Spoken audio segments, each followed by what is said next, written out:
കൊല്ലം ജില്ലയിലെ higher secondary, vocational higher secondary സ്കൂളുകൾക്ക് ജില്ലാ പഞ്ചായത്ത് ലാപ്ടോപ്പുകൾ നൽകി. 21 സ്കൂളുകൾക്കായി 126 ലാപ്ടോപ്പുകളാണ് നൽകിയത്. 44,52,982 രൂപയാണ് ഇതിനായി വിനിയോഗിച്ചത്. 21 സ്കൂളുകൾക്കായി 6 വീതം ലാപ്ടോപ്പുകളാണ് നൽകിയത്. വിദ്യാർത്ഥികൾക്ക് നവീന സാങ്കേതിക വിദ്യകളിലേക്കുള്ള പ്രവേശനം എളുപ്പമാക്കുകയാണ് ലക്ഷ്യമെന്ന് വിതരണോദ്ഘാടനം നിർവഹിച്ച് കൊല്ലം ജില്ലാ panchayat president doctor P K. Gopan പറഞ്ഞു. 21 ഹയർ സെക്കൻഡറി സ്കൂളുകളെ നിശ്ചയിച്ചിട്ടുണ്ട്.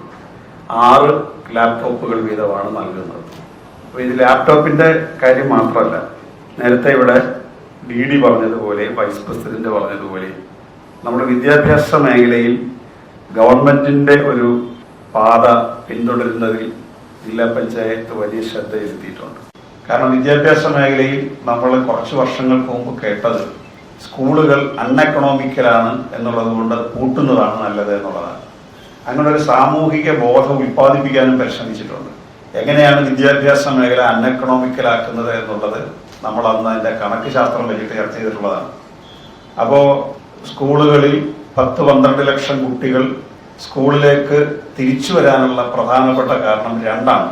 അതിലൊന്ന് സ്കൂളുകളിലെ പശ്ചാത്തല മേഖലയിൽ വന്ന വികസനമാണ്.